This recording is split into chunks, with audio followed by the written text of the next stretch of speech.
फूल बनाया। कांटे है देह जनित सोच, बोल, कर्म, व्यवहार, संस्कार। और फूल है आत्मगुणात्म शक्ति और परमात्मा शरीर। 30 जून के आज महावाक्य है। इस माह के अंतिम दिवस के महावाक्य है। बाबा ने कहा, मीठे बच्चे, बाप आई हैं तुम्हें ज्ञान से शुद्ध खुशबूदार फूल बनो। फूल भी कैसा चाहिए बाबा को? खुशबूदार। तुम्हें कांटा नहीं बनना। कांटों को इस सभा में नहीं लाना।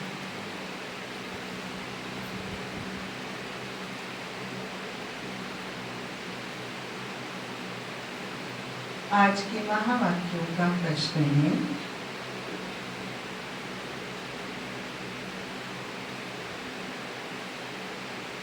जो बच्चे याद की यात्रा में मेहनत करते हैं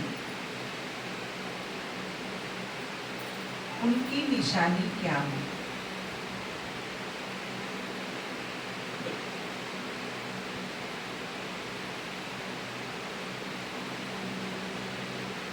प्यारे बाबा ने उत्तर बताया,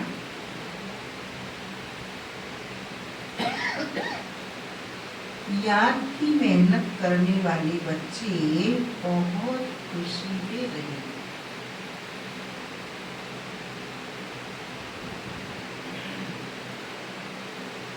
बुद्धि में रहेगा कि अभी हम वापस लौट रहे हैं।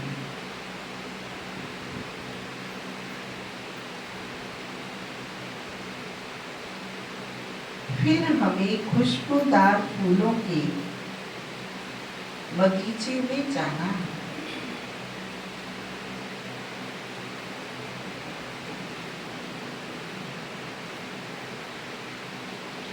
तुम याद की यात्रा से खुशबूदार बनते हो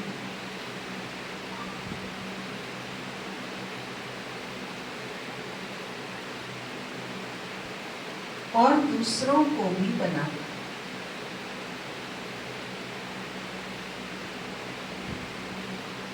ओम शांति।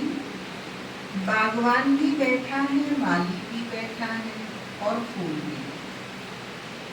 बागवान कौन है? शिव बाबा, माली है ब्रह्मा बाबा और फूल है हम लोग। ये नई बात है ना।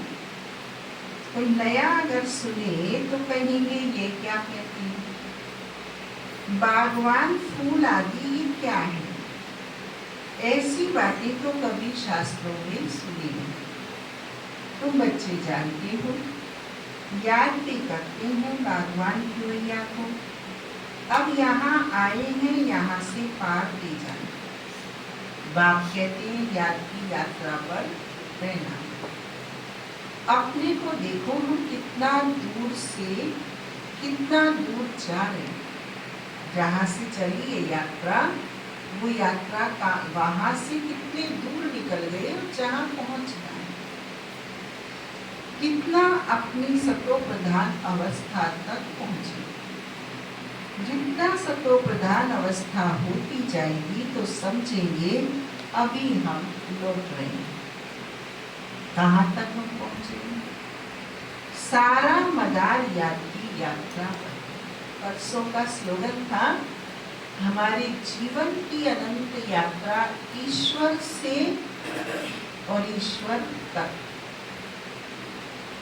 ईश्वर के पास से आते हैं और फिर वापस। सारा मदार याद की यात्रा पर खुशी भी चढ़ी रहेगी। जो जितनी जितनी मेहनत करती है उतना उनमें खुशी है। जैसे इम्तिहान के दिन होते हैं, स्टूडेंट समझ जाते हैं ना हम कहाँ तक पास हैं। यहाँ भी ऐसे हैं, हर एक बच्चा अपने को जानते हैं कहाँ तक हम खुशबूदार फूल बने। कितना खुशबूदार, फिर औरों को बनाए। खुद खुशबूदार बने, औरों को बदबू निकाल कर खुशबू वाला बने। ये गाया ही जाता है कांटों का जन्म। मैं है फूल का बगीचा। मुसलमान लोग भी कहते हैं गार्डन ऑफ अल्लाह, समझते हैं वहाँ एक बगीचा है, वहाँ जो जाता है उनको खुदा फूल देती है, मन में जो कामना होती है वह पूरी करती है। बाकी ऐसे तो नहीं कोई फूल उठाकर देते हैं। जैसा जिसकी बुद्धि में है वह साक्षात्कार हो जाता है। यहाँ साक्षात्कार पर कुछ भी है नहीं। भक्ति मार्ग में तो साक्षात्कार के लिए गला भी काट देते हैं। मीरा को साक्षात्कार हुआ, उनका कितना मान है? वह है भक्ति मार्ग। भक्ति को आधा कर चलना ही है, ज्ञान है ही नहीं। वेदों आदि का बहुत मान है, कहते वेद तो हमारे प्राण हैं। अभी तुम जानते हो ये वेद शास्त्र आदि सब भक्ति मार्ग के लिए। वेदों में ब्रह्म मुहूर्त में जगना, ब्रह्मचर्य की पालना करना, सबको ब्रह्म का तत्व आत्मा देखना समझना, यही ज्ञान। अब इन बातों को तो वेद पढ़ने वाले पढ़ाने वाले करते नहीं, बस वेदों का महत्व गाते रहते हैं। अभी तुम जानते हैं ये वेद शास्त्र आदि है सब भक्ति मार्ग के लिए। भक्ति का कितना बड़ा विस्तार है। यह तुम्हारा बगीचा है, यहाँ कांटा किसी को भी नहीं कहेंगे, क्योंकि यहाँ विकार में कोई जाति नहीं। तो कहेंगे हम बगीचे में एक, तो कहेंगे इस बगीचे में एक भी कांटा नहीं, कांटा है कली। अभी है पुरुषोत्तम संबंध, इसमें कांटा कहाँ से आया? अगर कोई कांटा बैठा है तो अपने को ही नुकसान पहुंचाएगा, क्योंकि ये इंद्रप्रस्थ है ना। इसमें ज्ञान कलियां बैठी है, ज्ञान डांस करने वाली पति। मुख्य मुख्य के नाम पुखराज परी, नीलम परी आदि आदि पड़ी। वहीं फिर 9 रत्न गाए जाते हैं, परंतु ये कौन थी ये किसको भी पता नहीं। बाप सिर्फ कहते मुझे याद करो। तुम बच्चों की बुद्धि में अब समझ है 84 का चक्कर भी अभी बुद्धि में। शास्त्रों में 84 लाख कहते हैं। मीठे मीठे सिक्के लगे बच्चों को बाप ने समझाया है, तुमने 84 जन्म लिए। अब तमो प्रधान से सतो प्रधान बनना है, कितना सहज है। भगवान वाच बच्चों प्रति माँ एकम याम। अभी तुम बच्चे खुशबूदार फूल बन रहे। कौन सी खुशबूदार फूल? हमने सबने जून मास में पत्र लिखा था ना बाबा को, कौन सा फूल बनना है। वो बाबा बाइंडअप करने आए हैं और हमारी खुशबू देखने आए हैं, खुशबू लेने आए हैं और खुशबू भरने आए हैं। कौन सा कोई कमल, 2-3 ने कमल पुष्प की बात करी थी, भाई आज की तारीख में मैं कमल हूँ और मैं बनना चाहता गुलाब। 99% तो सबने गुलाब का ही लिखा, लेकिन कुछ ने 1-2 ने मोगरा बताया था, मैं मोगरा हूँ बनना गुलाब चाहता। तो बाबा हमें खुशबूदार फूल बनाने आया है। कभी तुम बच्चे खुशबूदार बनने, ये हम बच्चे फूल बनते हैं, खुशबूदार बनते हैं, इसकी यादगार योगेंद्र भैया भक्ति में भगवान के ऊपर पुष्प खुशबूदार चढ़ाए करते। हम बच्चों की यादगार प्रभु अर्पित होने के लिए पुष्प लाते। अभी तुम बच्चे खुशबूदार बनने के लिए अपने को आत्मा समझ बाप को याद करो। मम्मा को तो सबने श्रद्धांजलि की, पुष्प तो सबने अर्पित किए, लेकिन ये संकल्प किसने किया कि मैं मम्मा को पुष्प अर्पित करूंगा। बाबा की खुशबूदार बच्चे तैयार करके अर्पित करो, क्योंकि मम्मा बाबा या बाबा के लौकिक बच्चों को तो ये प्राकृत पुष्प तो चाहिए नहीं। उनकी तमन्ना, उनकी खुशी, उनकी सम्मान तो चैतन्य पुष्पों को अर्पित करने से होती है। वो मेहनत हम करें, वो लगाव जुड़ाव। आज अमृत मेले जब मैंने गीत लगाया 3 बजे मधुबन से, तो उसमें ये गीत चल रहा था, मिले कितनी भी सिद्धियाँ प्रसिद्धि, लेकिन तेरा प्यार बाबा। वो बारिश, वो परवाने जब हम मम्मा बाबा को अर्पित करने का खुद बने और उनको ऐसा ही बनाए, तब हम कहेंगे मैंने बाबा को पुष्प अर्पित किया, बाबा को मैंने अपना मन पुष्प बनाया और उसमें बाबा की रूहानी दिव्य गुणों की सुगंध भर के मैंने बाबा को अपना जीवन का पुष्प। और मैं अपने इस 1 मास के 1 वर्ष के अंदर 4 पुष्प, 2 पुष्प, 1 पुष्प तो अवश्य अर्पित करूं। मैं कुछ नहीं करता हूँ, बाबा कराता है, मैं निमित्त मात्र हूँ, लेकिन मुझमें उसको करने से ताकत है, अनुभव बनता है, शक्ति बनती है। अभी तुम बच्चे खुशबूदार फूल बनने के लिए अपने को आत्मा समझ बाप को याद करो। कांटे नहीं बने, फूल बनना वो टेढ़ी कीर है, कांटा फट बन जाती। यहाँ सब मीठे मीठे फूल, कांटा कैसे बन जाते हैं? समझो कोई सेवा मिली हमें, हम कहते हैं अभी परेशान है, कल कर देंगे, अभी तो है कल कर देंगे, लेकिन कल उठे ही नहीं पड़े। और वो रेस्ट करते समय 10 घंटे 8 घंटे जब तक वो एक्टिव होंगे, तब तक वो मन में सबकॉन्शियस माइंड में स्ट्राइक करता रहेगा, मैंने कल के ऊपर छोड़, मैंने बात नहीं। और अगर कर लेंगे तो नींद बड़ी गहरी आएगी, मन बड़ा प्रफुल्लित रहेगा और बाबा को थैंक्स भी दिल से निकलती रहेगी, और जिसने कहा है उसकी भी दुआओं का बल जमा होगा, उसकी भी प्रसन्नता बढ़ेगी और हमारी भी अनुभूति बढ़ेगी।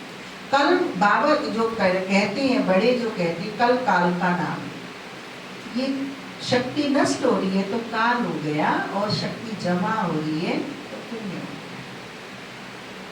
छोटी छोटी बातें, लेकिन इन्हें फॉर्मूलाज को इनको अप्लाई करते हैं तो बहुत ताकत है,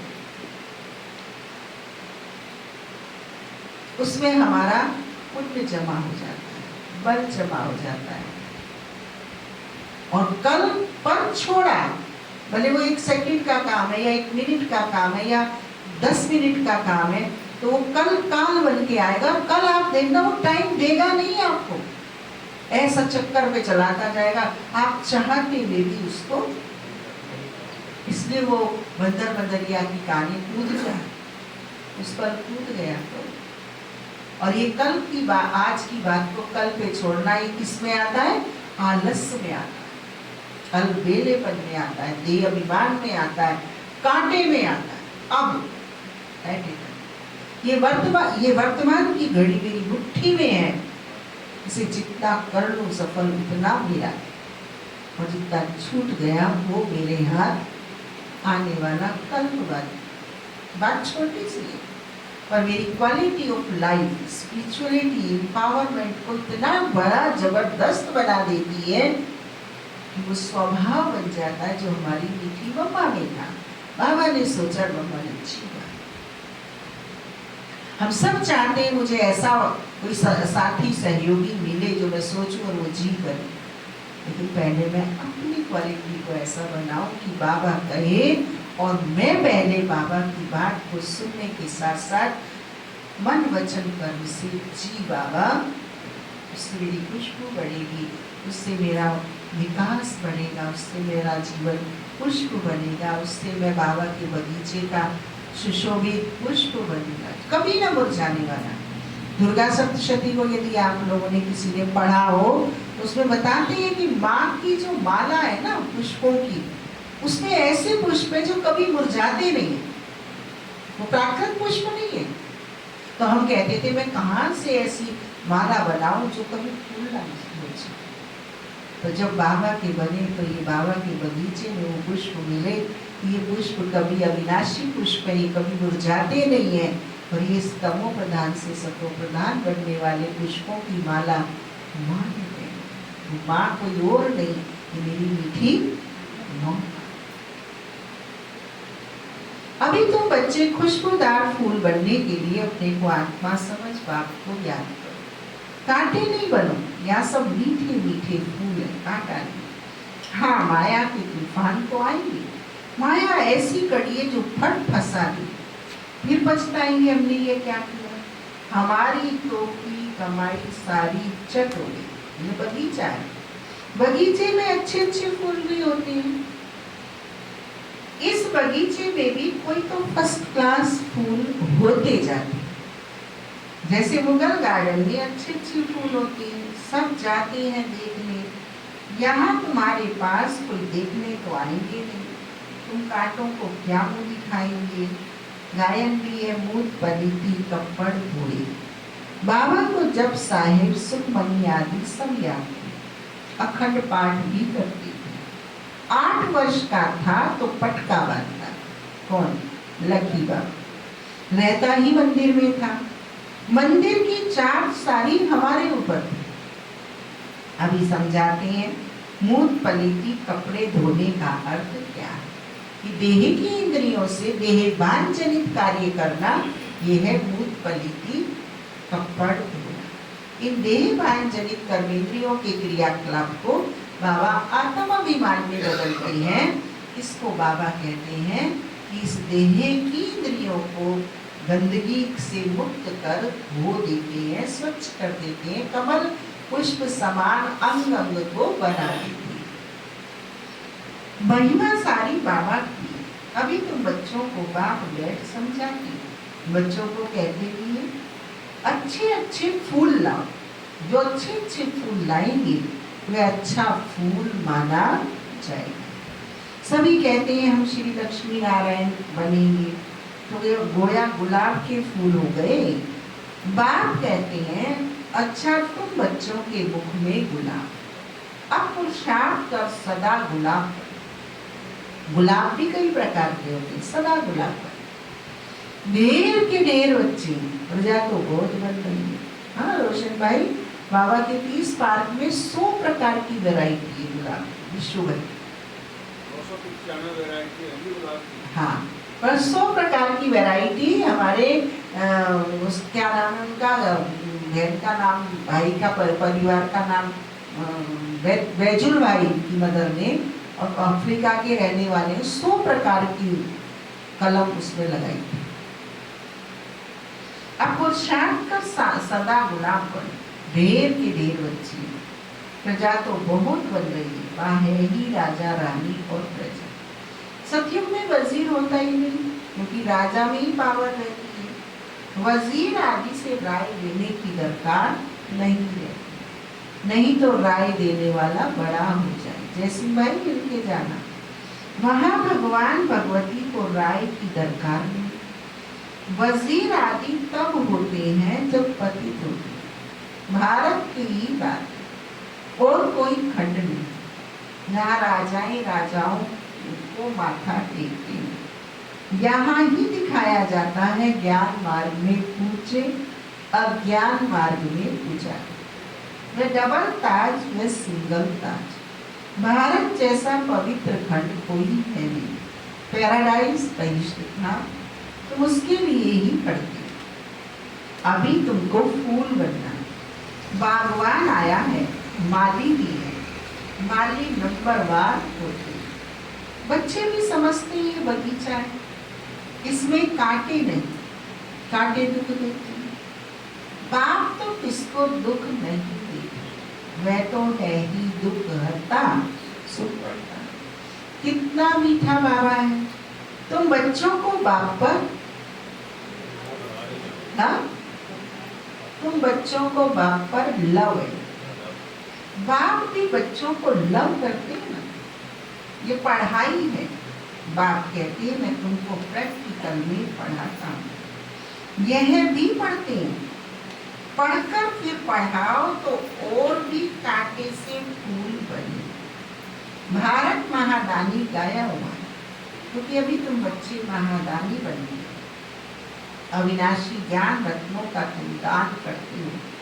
बाबा ने समझाया है आत्मा ही रूप बसंत करे। बाबा भी रूप बसंत करे, उनमें सारा ज्ञान है। ज्ञान का सागर है परम पिता परमात्मा।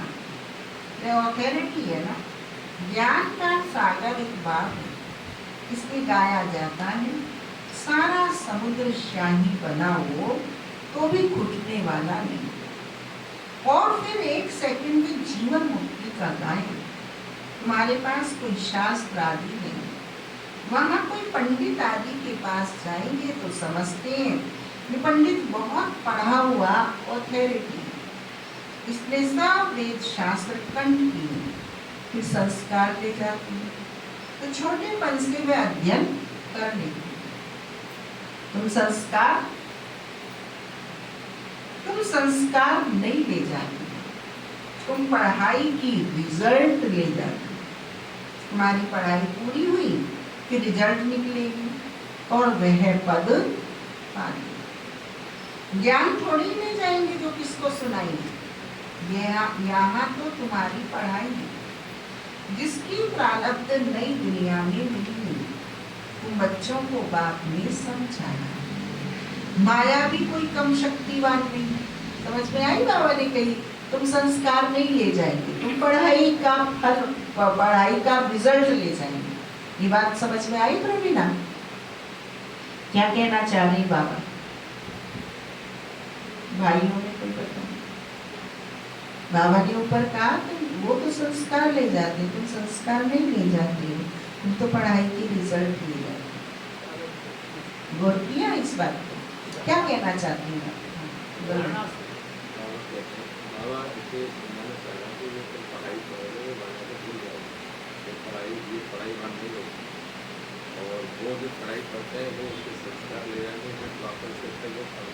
बाबा भक्ति के ऊपर समझा रहे, तो हमने तो भक्ति छोड़ दी, हम तो भक्ति के संस्कार से सतयुग में नहीं जाने वाले।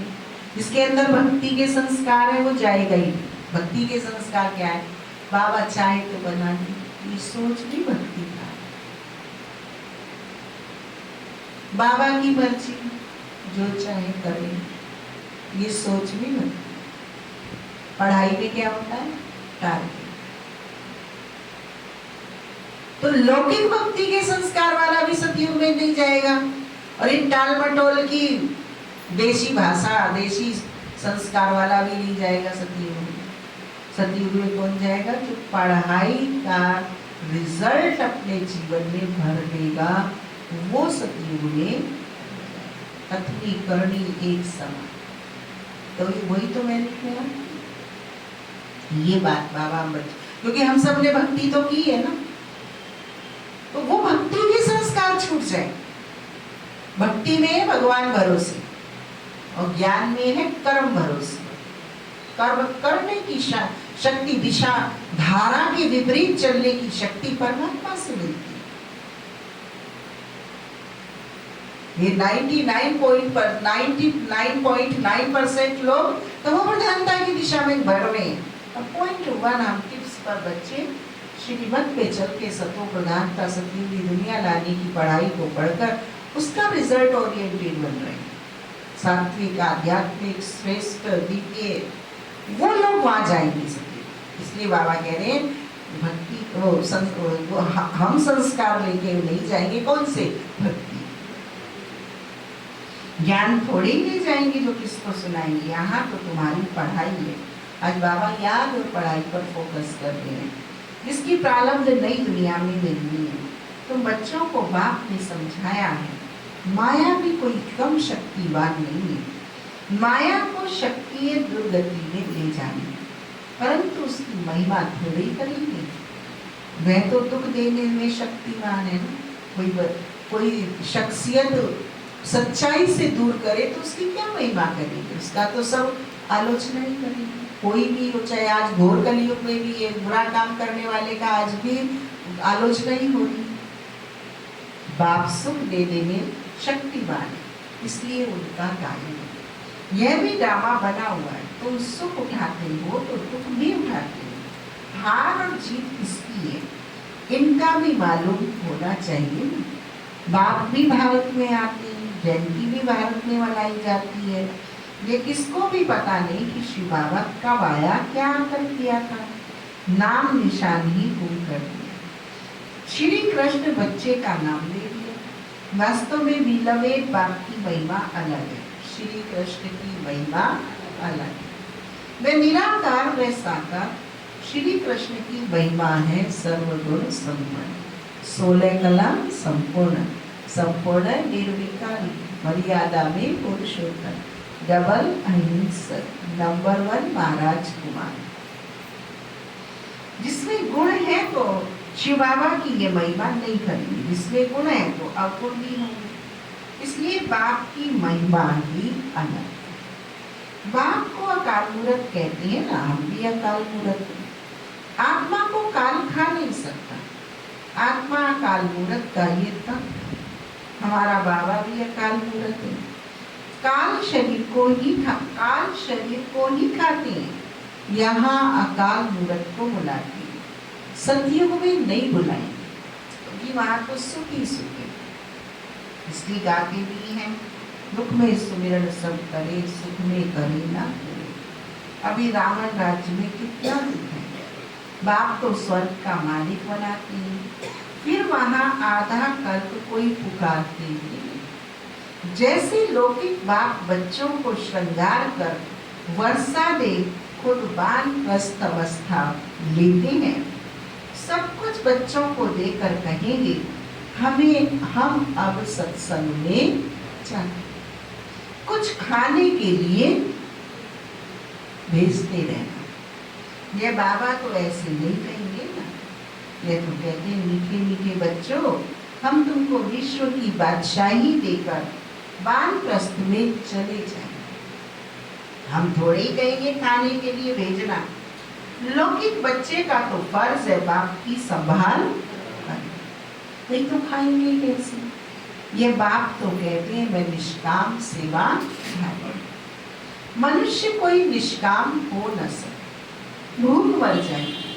हम थोड़े ही भूख मरेंगे, हम तो अभोक्ता हैं। तुम बच्चों को विश्व की बादशाही देकर हम जाए विश्राम करते हैं, फिर हमारा पाठ बंद हो जाता है, फिर भक्ति बाद में शुरू हो जाता है। यह अनादि ड्रामा बना हुआ है जो राज बाप बैठ समझा। तुम बच्चों से पूछो, हमारी जागृति बहन से पूछो, शुद्ध अन्न का महत्व क्या होता है। 2-2 महीने भूखे रहने की ताकत कहां से आती है? बिना अन्न के। उन्हीं लोगों के बीच में रहना है, उन्हीं की प्याज लहसुन सूंघना है। छोटे कम नहीं होते। कैसे उन्हीं के बीच से वो लक्ष्य को प्राप्त करते और कैसे बाबा उन्हें वतन से पालना। ये अनादि ड्रामा बना हुआ है जो राज बाप बैठ समझा, जिन्हें हम कहते हैं ना छोटी छोटी लड़की है। ये लड़की नहीं है, ये शक्तियां, ये देवी है, ये अवतार है। छोटी छोटी लड़की नहीं है, आई बाई नहीं है जो हमारी नजर में दैहिक वृत्ति दृष्टि होती है और सोच लेते हैं साधारण। फिर भक्ति मार्ग में शुरू होता है ये अनादि ड्रामा बना हुआ। इसे पूछो भगवान के यज्ञ का महत्व क्या है, बाबा का घर क्या है, बाबा कौन है। जिन्होंने कुर्बानी दी है उनको उसकी वैल्यू, जिन्हें फ्री पॉकेट मिल रहा है उनको उसकी वैल्यू। फिर भक्ति मार्ग में शुरू होता है यह अनादि ड्रामा बना हुआ है जो राज बाप बैठ समझा है। वास्तव में तुम्हारा पाठ सबसे जास्ती है, तो इजाफा भी तुमको मिलना चाहिए। मैं आराम करता हूँ, तुम के ब्रह्मांड के भी मालिक, विश्व के भी मालिक। तुम्हारा नाम बड़ा होता है, ये ड्रामा का राज भी तुम जानते हो। तुम हो ज्ञान के फूल, दुनिया में एक भी नहीं, रात दिन का फर्क है। मैं रात में है, तुम दिन में जाती हो। आजकल देखो वन उत्सव करते रहते हैं। स्टेट गवर्नमेंट की छुट्टी पड़ती है, कलेक्टर को अधिकार होता है कि वन उत्सव की छुट्टी कर सकते हो, ऐच्छिक होती है, नहीं भी कर सकते। अब भगवान मनुष्यों को वनोत्सव कर रहे हैं। बाबा वनोत्सव कर रहा है, क्राफ्टिंग कर रहा है बाबा, तमो प्रधानता से सतो प्रधानता। बाप देखो कैसी कमाल करते हैं, जो मनुष्य को देवता रंग को राव बना रहे हैं। अभी बेहद के बाप से तुम सौदा लेने आए, कहते हो बाबा हमको रंग से राव बनाओ। ये तो बहुत अच्छा ग्राहक है, उनको तुम कहते भी हो दुख हरता सुख करता। इन जैसा दान कोई होता ही नहीं, वह है सुख देने वाला। बाप कहते हैं भक्ति मार्ग में भी मैं तुमको देता हूँ, ये ड्रामा में भी उदय साक्षात्कार आदि की। अब बाप बैठ समझाते हैं मैं क्या क्या करता हूँ। भगवान सुबह से शाम तक क्या दिनचर्या उसकी होती है, क्या शेड्यूल होता है, क्या क्या क्रियाएं करता है, क्या क्या लीलाएं करता है, किसको क्या दे रहा है। मैं बाबा का वारिस बच्चा हूँ, जानू तो सही मेरे बाबा की विचित्रता। जब आनंद आएगा, इतना स्टोरेज है, भंडार है, खजाने हैं बाबा के पास, जरा उनको अंतर्दृष्टि डाल के तो देखो। कहाँ रख रखे हैं मेरे पिताजी ने खजाने, तो सही। अब बाप बैठ समझाते हैं मैं क्या क्या करता हूँ, अपने मन की बात करता है बाबा बच्चे से, आगे चलकर समझाते रहेंगे। आखिरी अंत में तुम नंबरवार कर्मातीत अवस्था को पाएंगे। ये सब ड्रामा में मुंह बैठे भी पुरुषार्थ कराया जाता है। बाप को याद क्या है पुरुषार्थ? जितनी याद की स्थिति में रहने की अभ्यास होगा उतना बाबा के साथ का, बाबा की क्रियाओं का, बाबा की लीलाओं का रस आता रहेगा, दिखाई देती रहेगी। बरोबर ये महाभारत लड़ाई सब खत्म हो जाएंगे, बाकी भारतवासी ही रहेंगे कि तुम विश्व पर राज करो। अभी बाप तुमको पढ़ाने आए हैं, वही ज्ञान का सागर है। यह भी खेल है, इसमें मूझने की बात नहीं। माया तूफान तो लाएगी, बाप समझाते हैं इनसे डरो, उसका काम है हिलाना। अंगद का पांव अगर रावण के दूत हिला हिला के जमवाते नहीं तो अंगद की पहचान कैसे? मुश्किलों से कह दो मेरा खुदा बड़ा है, लौकिक को दे दो संदेश बाबा का घर प्यारा है। मैं तो छोड़ चली माया का देश, बाबा का घर प्यारा। बहुत गंदे संकल्प आएंगे, वह भी तब बाबा की गोद लेंगे, पहले नहीं आएंगे कभी, तो बाबा की गोद लेंगे तो वो संकल्प आएंगे जो 63 जन्म के लिए आएंगे। जब तक गोद ही नहीं ली तो माया इतना नहीं लड़ेगी। अब तो बड़ी लोग लाड प्यार करती है, रबड़ी पूरी खिलाती है, गरम गरम चीजें लाती है, बढ़िया बढ़िया दिखाती है, मान शान प्रतिष्ठा लगाती है, लोगों की कारें मीठ अंडे की दावतें घर में लगी रहती हैं, जश्न बनते हैं। और फिर जब बाबा के बनते हैं वो सब छूट जाते हैं। अब तो तुम्हारे में मक्खी भी लग रही है, उन पे तो मक्खी भी लगती रहे, तुम्हें मत उड़ाओ मक्खियों को, हम तो ये तुम रूठे हम छूटे, वैसे बनी परवाह नहीं करनी। सब कुछ बोलेंगे, सब कुछ कहेंगे, लेकिन लोग कहें कुल नाशनी मीरा, मीरा पग घुंघरू बांध नाची, मेरो तो गिरवर। लोग कहने शुरू कर रहे, समझ लो हम सही ज्ञान में चल पड़े। और लोगों ने भी तुम्हें कुछ नहीं कहा ना, तो तुम अभी ज्ञान में सही चल नहीं रहे। श्रीमत प्रमाण चलोगे तभी लोग देन देंगे, तभी लोग छेड़ेंगे, तभी टोकेंगे, समझ लो कि अब सही चल। बहुत गंदे संकल्प आएंगे, वह भी तब जब बाबा की गोद लेंगे। जब तक गोद ही नहीं लिए तो माया इतना नहीं लड़ेगी, गोद लेने के बाद ही तूफान लगते हैं। इसलिए बाप कहते हैं गोद भी संभाल कर लेनी चाहिए। कमजोर है तो फिर प्रजा में आ जाएंगे, राजाई पद पाना तो अच्छा है। अली बाबा ने कहा है प्रजा योगी बनाने में तो आया नहीं। बाबा का उद्देश्य तो क्या है? राजयोगी। बाबा का उद्देश्य क्या है? राजा बच्चे तैयार करना। बाबा तो नाच करता है मेरे इतने सारे राजा बच्चे हैं, और मैं कहूँ नहीं बाबा मैं तो प्रजा ही बनूंगा, मैं तो इसी में ठीक हूँ।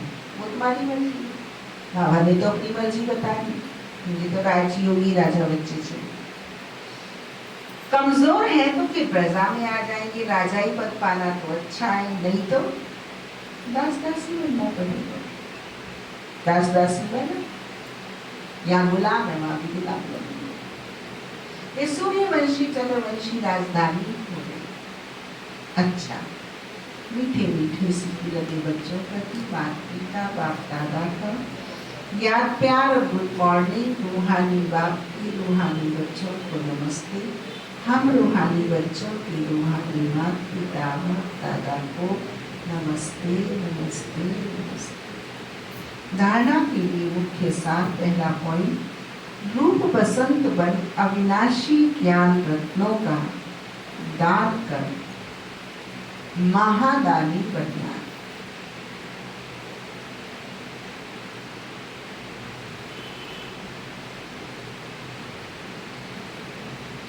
जो पढ़ाई पढ़ते हो वह दूसरों को भी पढ़ाए।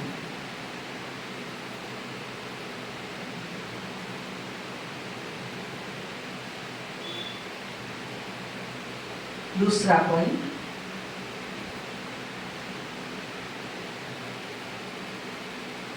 किसी भी बात में मूंझना व डरना नहीं।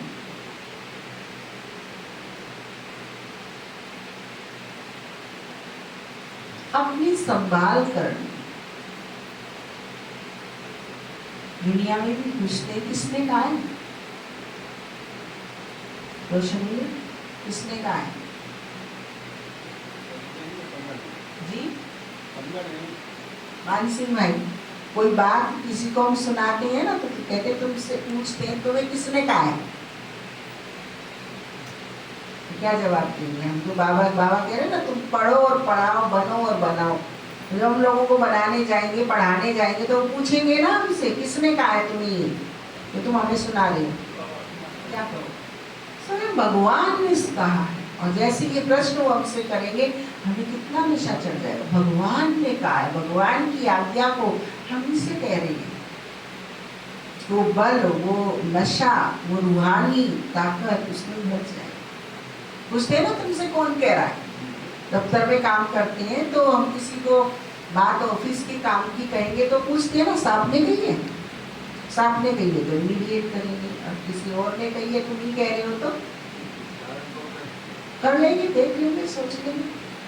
पूछते हैं ना किसी की बात जो कही जाता हो, किसी को आगे बात को भेजते हैं, कम्युनिकेट करते हैं तो पूछते हैं ना किसने कही है, कर तो नहीं गए हम पर किसने कही है। तो उस बात में बल भरे हम कि स्वयं सर्वशक्तिवान भगवान मेरे पिता ने कही। सर्व रक्षक, विश्व रक्षक, सर्व कल्याणकारी, हितकारी, उपकारी, दयालु, कृपालु है, उसने कही है। तो बात देने वाले की पैकिंग बड़ी बढ़िया होनी चाहिए, तो वो बात मानने वाली होती है।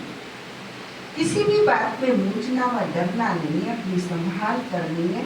अपने आप से पूछना है मैं किस प्रकार का फूल हूं, मेरे में कोई बदबू तो नहीं है।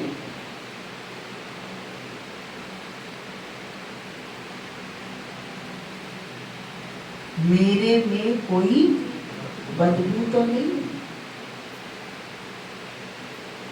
आज सतगुरु बाबा ने हम बच्चों को वरदान दिया।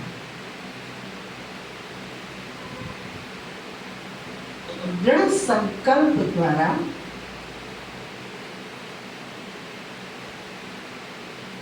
कमजोरियों रूपी कलयुगी पर्वत को समाप्त करने वाले समर्थी स्वरूप भव।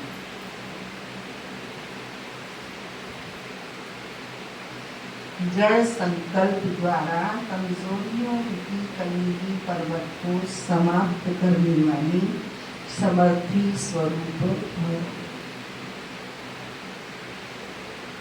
दिल शिकस्त होना, किसी भी संस्कार व परिस्थिति के वशीभूत होना, व्यक्ति व वैभवों की तरफ आकर्षित होना,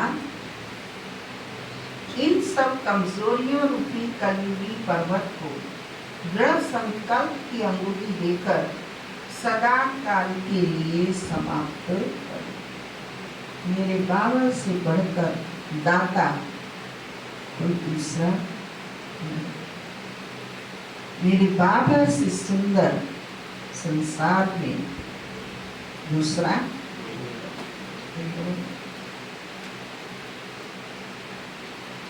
तब मन बुद्धि संसार के आकर्षणों की चक्कर से आ जाए। यही धारण। राजा जनक का सुनाते हैं ना, विदेही कब कही गई। भगत की कॉपी जली तो भगत को याद आई, नारद भगत को, शिरोमणि। और जनक को, जनक ने क्या कहा, मेरे जिसके हैं वो रखवाली करेगा। इसका मतलब वो जिम्मेदारी से मुक्त नहीं था, लेकिन निश्चय से निश्चित था। तो कल बाबा कह रहे थे ना, बोझ दे दो, बोझ दे दो। तो 2-4 जनों ने हाथ नहीं उठाया था, जैसे कोई हवा की फायरिंग हो, बोझ दे देना, ये समझ के शायद वो हाथ नहीं उठा रहे थे। भगवान को बोझ दिया जा सकता है अगर मैं अशरीरी विदेही हूँ तो, और देह प्राण वाला कभी नहीं दे सकता, खुद ही ढोएगा। कल की अव्यक्तवाणी थी ना, बोझ मुझे दे, वो राजा जनक को। उसका दूसरा उदाहरण वो राजा जनक का ही बताते हैं कि महल देखते हुए भी महल नहीं देखेगा। कब? जब वो जलते हुए दीपक की लो पर। पूछा कैसे थे महल? महल किसके महल, कैसे महल? ये जो हथेली पे दिया रखा था ना, तो इसकी बुझ न जाए, इस पे ध्यान। तो मेरा आत्म स्मृति, परमात्म स्मृति का दीपक, मैं भूस न बन जाऊं। मेरा कंट्रोलर देख रहा है मुझे, नजर है उसकी मेरे में पहली। याद रही कल की पॉइंट, जब हम योग में बैठते हैं तो बोलो, जब हम योग में बैठते हैं तो बताइए, बाबा देख रहा है। बाबा देख रहा है तो कैसी मेरी स्माइल हो, कैसा मेरा स्वरूप हो, कैसी डिटैच स्टेज हो। ये पॉइंट मेरे यहाँ लिख जाए, छप जाए। जब भी योग में बैठे तो बाबा देख रहा है, बस लग गया। फिर लगाना नहीं पड़ेगा। कल के महावाक्यों के थे ना ये पॉइंट, एक हफ्ता याद रखिए, बोर्ड पे लिखी रहती है, एक हफ्ता डेली उसे पढ़ के जाओ, एक हफ्ते। साकार मुरली तो हमारा दाल रोटी भात है, दाल भात है, लेकिन अव्यक्त मुरली हमारी स्वीट डिश है। सातों दिन पर वो आपकी चीज बने। दिल शिकस्त होना, किसी भी संस्कार व परिस्थिति के वशीभूत होना, व्यक्ति व वैभवों की तरफ आकर्षित होना, इन सब कमजोरी और कलयुगी पर्वत को दृढ़ संकल्प की अंगुली देकर सदा काल के लिए समाप्त कर, अर्थात विजयी बने। विजय हमारे गले की माला है, सदा इस स्मृति से समर्पित स्वरूप बने। यही स्नेह का रिटर्न है। जैसे साकार बाप ने स्थिति का स्तंभ बनकर दिखाया, जैसे साकार बाप ने स्थिति का स्तंभ बनकर दिखाया, ऐसे फॉलो फादर कर सर्व गुणों के स्तंभ बने।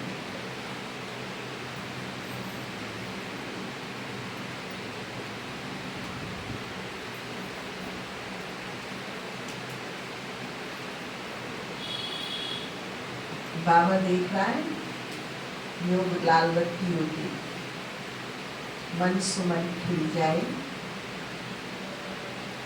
पूर्ण विकसित मन से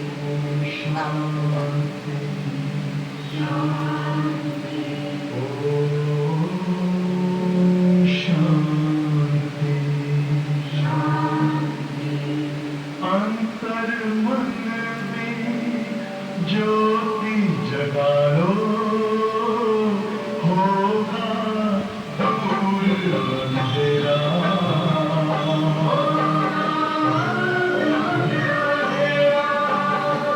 शिव का कर लो ध्यान, आ रहा पावन पुण्य सवेरा।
आज के महावाक्यों का स्लोगन है, साधन सेवाओं के लिए है, आराम पसंद बनने के लिए नहीं। जहां तक हो कोशिश करके घरों से सेंटर तक पैदल आओ, ये श्रीमत है बाबा। जहां तक हो, अगर हम नहीं आते हैं अलबेलेपन के कारण या किसी शारीरिक कष्ट के कारण, तो ये भी देह भान में आता है, आराम पसंदगी में आता है, क्योंकि हमारे शरीर को व्यायाम चाहिए। अगर आप इसे नहीं देंगे ये काम नहीं करेगा। घर का चक्कर व्यायाम में नहीं आता है। स्वतंत्र और स्वच्छंद जो भ्रमण है व्यायाम। और 4 दिन पहले बाबा ने क्लास चलाई थी कि आप आत्माभिमानी बनकर पैदल चलेंगे तो आप थकेंगे। ये बाबा का बहुत साइंटिफिक सिस्टम बना हुआ है दिनचर्या।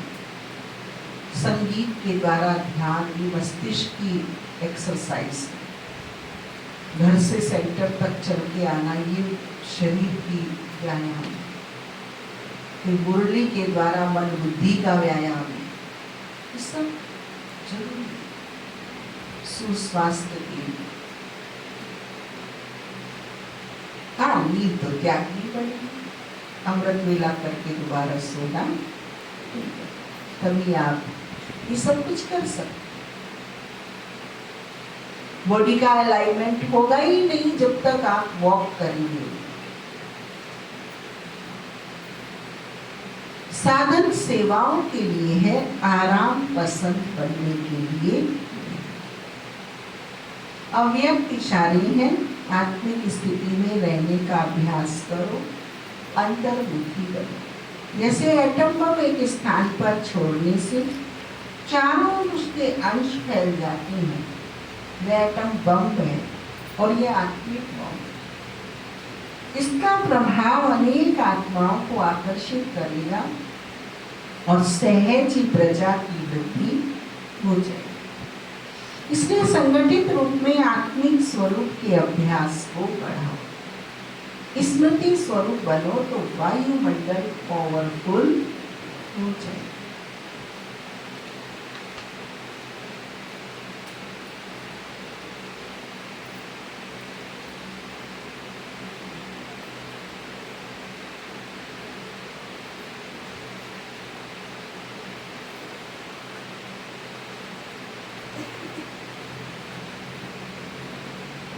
मातेश्वरी जगदम्बा सरस्वती का 30 जून का अंतिम विशेषता है, निरंतर योग निष्ठ के गुण द्वारा सहज योग की शक्ति का निर्माण। मम्मा क्या थी? निरंतर योग निष्ठ। रोगी भी थी मम्मा माताएं, और इतनी बड़ी जिम्मेदारी भी थी मम्मा के पास। संसाधन भी पूरे नहीं, उसके बावजूद मम्मा ने इतने आदर्श हमें तैयार करके दिए, जो आज तक व्यक्ति संभाल। मम्मा को योग लगाना नहीं पड़ता था, निरंतर सहज वसवते योगी मन मनाभो मध्याजी भाव के महामंत्र को स्वाभाविक रूप से मम्मा ने धारण किया। इसलिए चलते फिरते भी सबसे प्यारी खासती, ऐसे लगता जैसे दूसरी दुनिया में कोई नहीं। योगनिष्ठ होने के कारण उनकी उपस्थिति ही हर एक को सहज योगी बना दी। आने वाले को शांति शक्ति के शक्तिशाली प्रकंपन अनुभव होती, तो हमें निरंतर प्रभु स्मृति में रहने का अभ्यास करना, योग निष्ठ। ओम शांति। ये थी मातेश्वरी जगदम्बा सरस्वती की 30 दिन तक विशेषताओं के द्वारा माता की ममता का, मम्मा की रूहानियत का मम्मा की विद्वता का, प्रकांडता का, विशालता का और स्थिति का प्रकाश जो हमें मम्मा ने 30 दिन अनुभव कराया। तो आज भी मम्मा गई नहीं है। हम सब बच्चों की पालना अब मम्मा वतन में है। जुलाई मास दीदी मनमोहिनी का मास। मधुबन से दीदी मनमोहिनी की 30 विशेषताएं 5 दिन पहले आ चुकी। कभी कभी ये बाइक क्या करना है,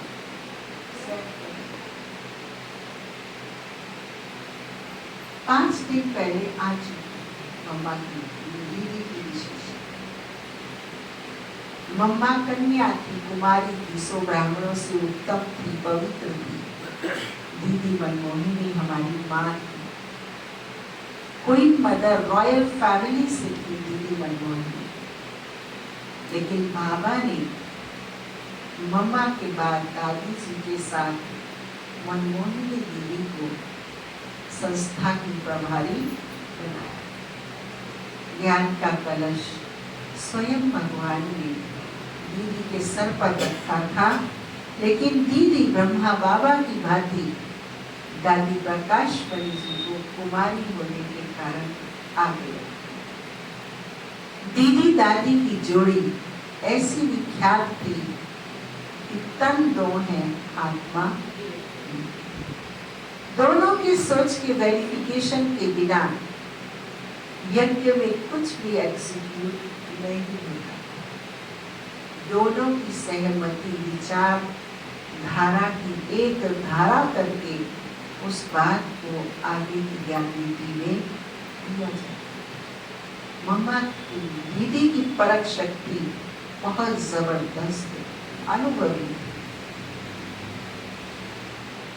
दीदी ने ही पाकिस्तान से भारत में यज्ञ की जगह ढूंढने के लिए बाबा ने सर्वप्रथम भेजा।